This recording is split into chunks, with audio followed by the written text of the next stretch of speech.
Kinumpirma ni Committee on Appropriations, Micaela Angela Swansing, na matapos maipasa ng Kamara sa ikatlong pagbasa ang pambansang pondo sa Kamara, kaagad din nila itong itinransmit sa Senado ang General Appropriations Bill.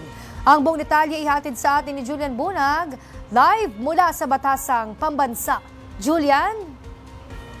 Princess, tama ka dyan. Bukod sa pagpresenta na Committee on Appropriation Chairperson Micaela Angela Swansing sa nilalaman ng General Appropriations Bill kanina sa media press con, kinumpirma rin niya na kaagad na isinumite ng Kamara sa Senado ang kopya ng GAB matapos itong maipasa sa ikatlong pagbasa.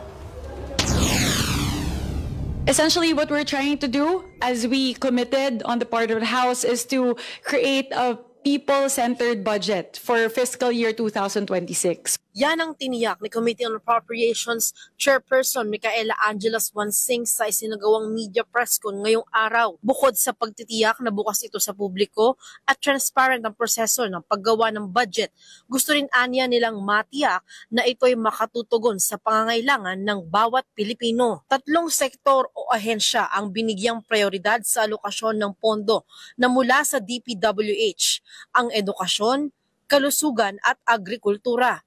90.75 billion pesos ang napunta sa kalusugan o 35.5%. Edukasyon na may 56.64 billion pesos o katumbas na 22.2% at 21.0% naman sa agrikultura na nagkakahalaga ng 53 billion pesos. Ang 21.3% ay napunta sa iba pang ahensya ng gobyerno gaya ng DOLE, DSWD, DOTR at iba pa. Bukod sa tatlong ahensya, ilan sa mga kasama sa 10 may pinakamalaking alokasyon ng pondo para sa susunod na taon ay ang DPWH, Department of National Defense, Department of the Interior and Local Government, DSWD, Transportation Sector gaya ng DOTR at PNR, Judiciary at Labor and Employment Sector gaya ng DOLE at DMW. Bukod sa pagiging people-centered budget, nais din ng Kamara na maging education budget ang 2026 fiscal year. Kaya naman mula sa 1.22 trillion pesos, umakyat na sa 1.28 trillion pesos ang inilaan sa sektor ng edukasyon sa bansa. Just to kind of focus more on the fact that the fiscal year 2026 budget is going to be an education budget.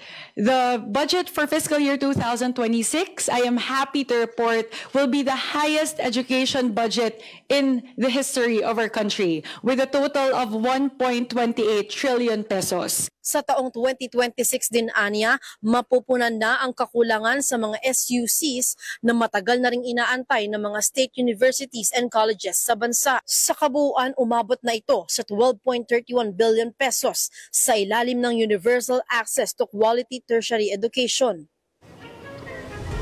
Princess, sa 114 na state universities and colleges sa buong bansa ang magiging benepisyaryo rito. At ibig sabihin, mula nang naipaisa ito noong 2017, sa 2026 pa lang ito magiging fully funded, kung saan hindi na magkakaroon ng deficiency at discrepancy ang CHED at SUC sa pagitan ng actual at expected number of enrollees sa bansa.